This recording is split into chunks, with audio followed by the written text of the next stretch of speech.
This house that you guys see behind me, from what I can tell, last sold back in 2011 for only $800,000. And honestly, even back then, when prices were that low, that was still an amazing deal to get a house in this area on Pine Tree Drive in Miami Beach. Fast forward to today though, now they're asking $4.4 million, all right? The house has been listed for almost 90 days and they've lowered the price about 100K since they listed it. They've started out at 4.5 million, now it's down to 4.4 million.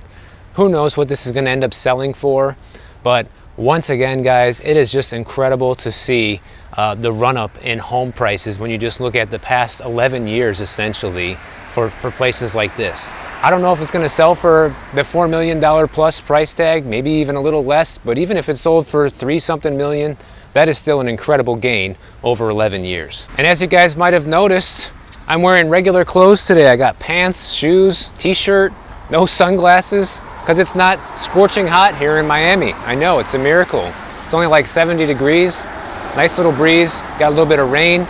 Feels fantastic, guys. This is my favorite kind of weather, actually. So I'm happy that it's finally cooled down. I want to talk about how the American dream is basically dead. And a quick lesson of history, the term American dream actually originated back in 1931, a book called The Epic of America, which was written by James Truslow.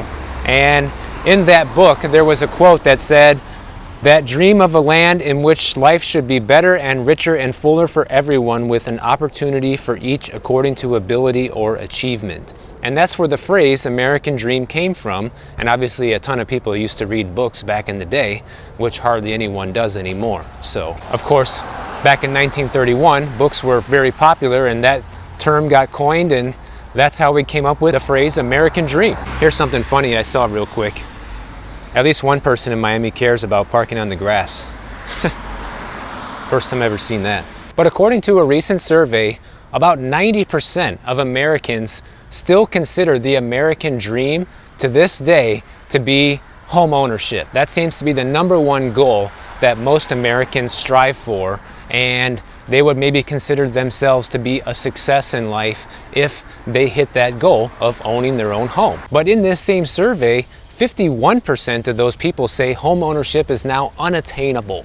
And that's really sad, guys. And sure, if you look at today's environment of where we're at with prices and interest rates, it can feel that way right now.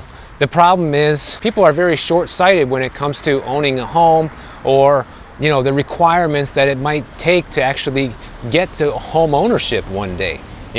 Home ownership is a long game. It takes forever to get there.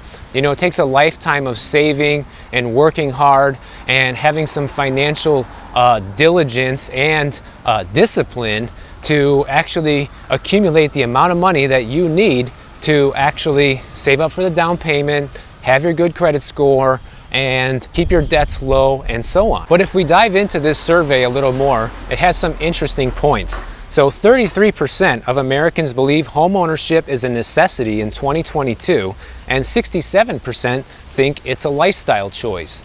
Now, I kind of agree with the latter, with the 67% believe it's a lifestyle choice, because I have been a renter my whole life up until recently when I got a great deal on the condo that I bought.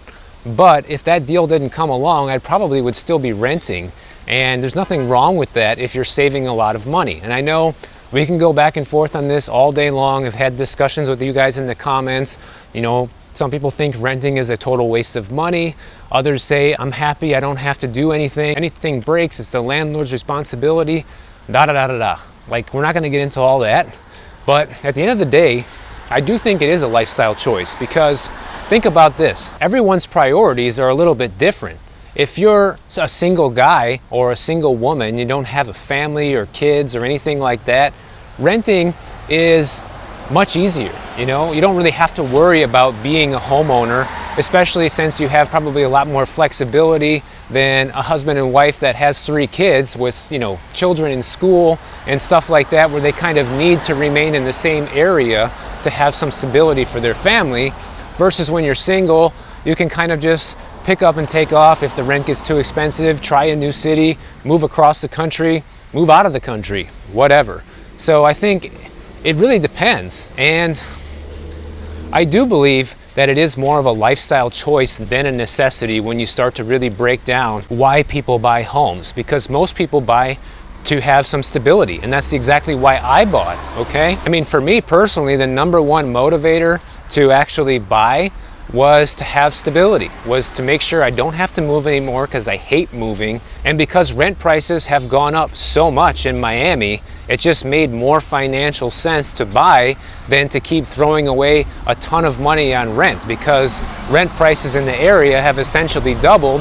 And when your lease is coming to an end and you know you're going to be paying double in rent, you might as well pay that double that you're going to pay anyways into owning your own home. So for me, it was just a practical choice. But for others, it's because they have a family. Or, you know, if I wasn't in that situation where the rents were not climbing like this, I wouldn't feel the urgency to buy something, because I was able to save a ton of money renting because we had such a good deal for all these years. It's all perspective, guys, and I do think it is a lifestyle choice. And part of the reason the American dream could be dead is because maybe they're choosing for themselves to make it dead, okay? Because it is a lifestyle choice, and maybe you choose not to save all this money. Maybe you choose not to go ahead and have a family and do all these things that people do traditionally. And then because of that, you don't need to buy a home. And in this same survey, 45% of renters across different generations say they plan on buying a home within the next 5 years. So that's barely half of people that are renting right now say they're looking to buy in the next 5 years. So more than half are saying they're not going to be looking to buy in the next 5 years. But that could also be because the next point says 94% are not currently living their ideal home, with the main reason being they can't afford it. Another big aspect to this is people just can't afford the type of home they would want to buy, and therefore are basically just giving up on the idea of owning a home. But also we have to look at reality here, guys, because look at this. More than half of millennials who were surveyed said that their dream home would cost between $500,000 to $1 million. I mean, that's insane. I mean, that's on par with living in places like here in Miami where I live. I mean, most houses in my neighborhood go for at least $1 million now, but if you go to the mainland of Miami, you can still find plenty of homes in the $500,000 price range. But this is an expensive area, guys. This is a highly desirable city in the United States.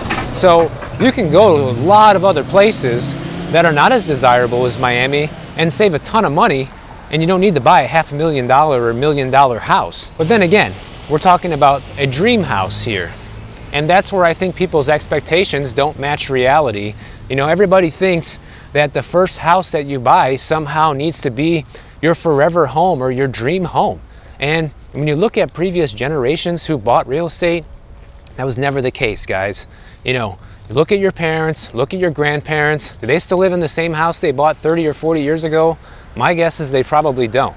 I know my grandparents moved several times as I was growing up. My parents moved a couple of times as well. The first home they bought was really small compared to the house I actually grew up in.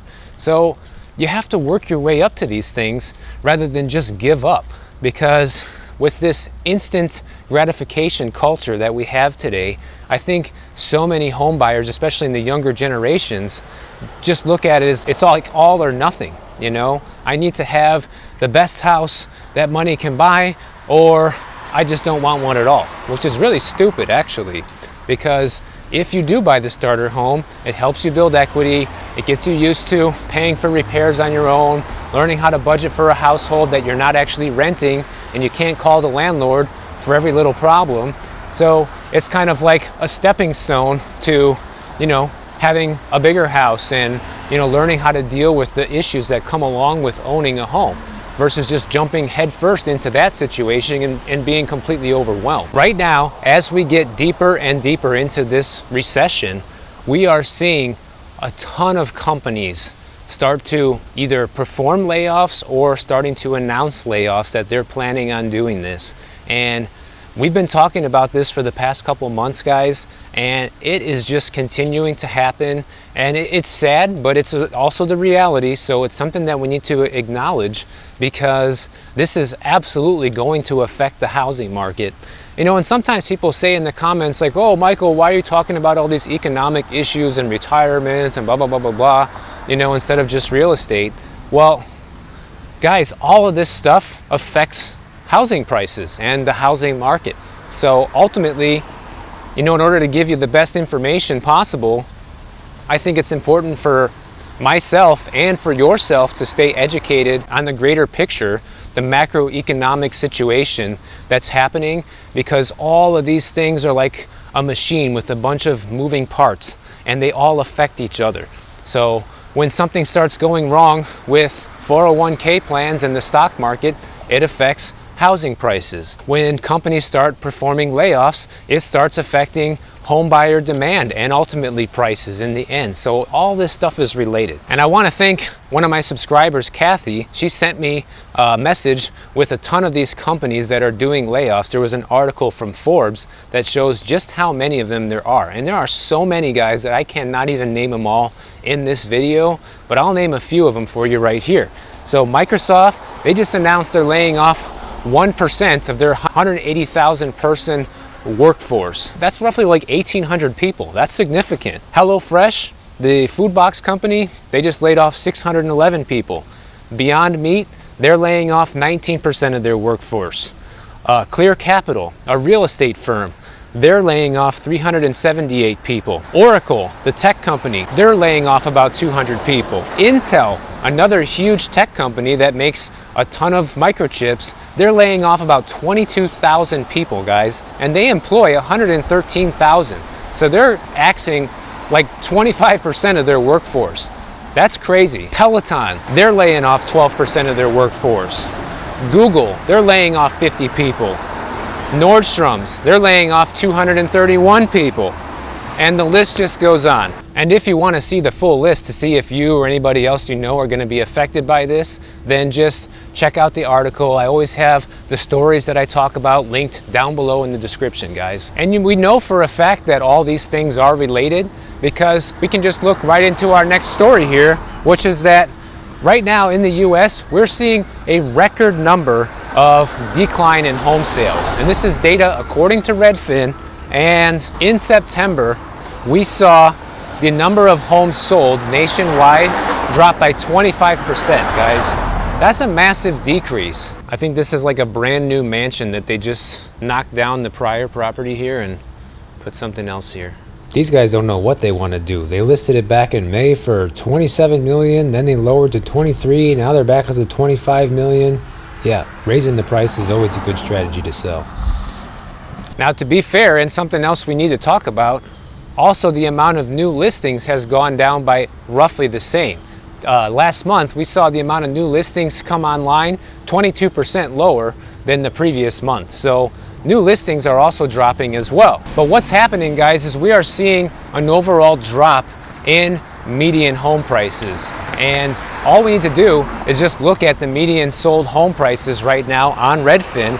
And in June, at its peak, it was at 392,000. Fast forward just 3 months into September, it's down to 368,000. So median home prices sold dropped 6% in just 3 months. So that's about 2% per month. Now, if it keeps dropping 2% per month for the next year and a half, well, do the math, guys. 18 months times 2, that's 36%.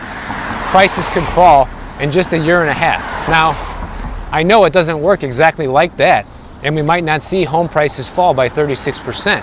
But at this current pace, that's what we're looking at right now. So this is the reality, guys. These are real numbers. You can go check out the data for yourself directly on Redfin.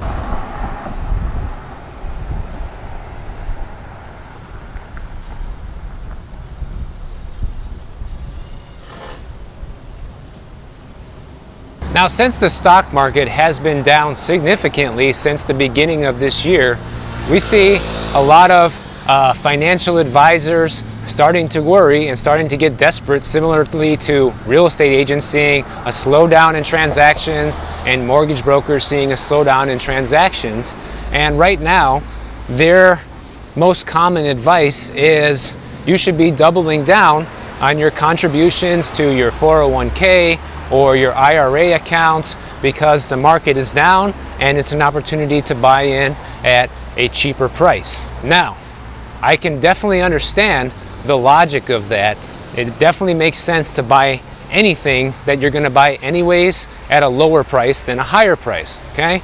Makes total sense. But I have a couple of concerns with that, and these concerns are really the reasons I haven't actually invested anything in the stock market to date. So my biggest concern right now is if we just look at the run-up that the stock market had after they put out all these big stimulus bills back in 2020, most of that money, guys, that they printed found its way into the market.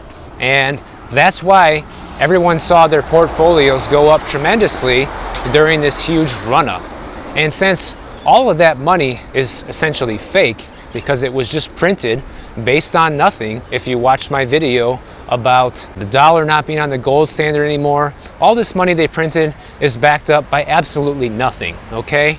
And now the Federal Reserve is starting to destroy some of that money, and if they continue with their promise, which hopefully they do, which is the right thing to do, then they will continue to destroy money well into next year.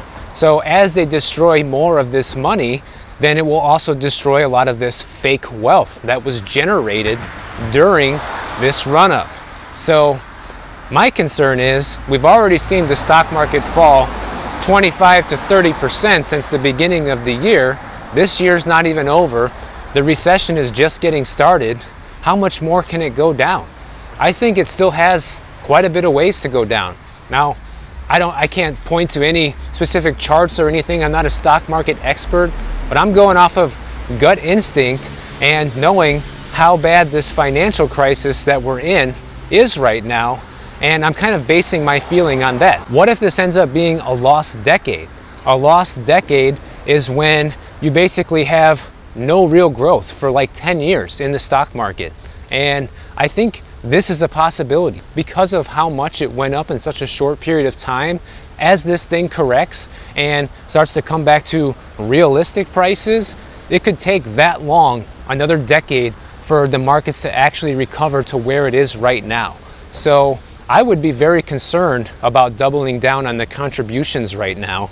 Now, sure, this can all turn around in a day, guys. As soon as the Fed says, no, we're going back to QE, quantitative easing, we're going to start printing more money again, more stimulus is coming.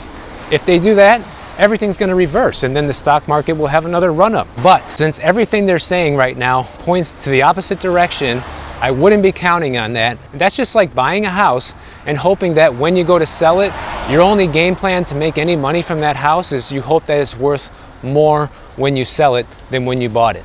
So that's a terrible plan for buying a house, just like I think it's a terrible plan for buying into the stock market. And one of the criticisms I got about, buying gold and silver is like, well, you say the same thing about buying gold and silver.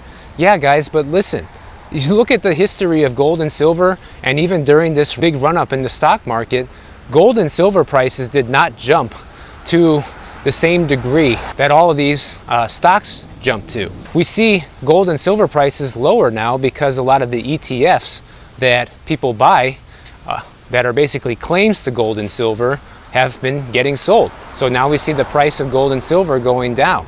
But you can look at the volatility in prices of gold and silver versus the stock market, and it's night and day, guys. So I just look at it as like a safer thing to be invested in overall, because also it has a long history, right? I mean, that is something that has been money for over 5,000 years. People have been using this for money since the beginning of time. That's why I think it's just more reliable versus the stock market's been around for like, what, 120 years? What are you going to trust, a 120-year track record or a 5,000-year track record? So that's just me. I mean, you can do whatever you want, but that's my opinion. And probably, arguably, one of the biggest concerns is all the zombie companies that have been able to continue to operate during this run-up because of all of the cheap money that was printed. And as this starts to go away, then you're going to see a lot of these companies start to go out of business. And as they go out of business, my thoughts and prediction is it's probably just going to tank share prices for all the remaining companies in business even more, because people are just losing their shirts on their investments. And as that happens, people get worried, they pull out, and they decide, you know what, I need to take a break from this because this is too much for me right now. I can't afford to lose any more money. I'm supposed to retire in 5 years. Let me know what you guys think about all that. How beautiful is that? Got the pumpkin patch here. Ready for Halloween, guys. Now, if you want to make sure you never miss an upload from me, make sure you click the notification bell down below this video. And if you don't want to wait for the next one, then check out this one right over here, and I'll catch you guys over there.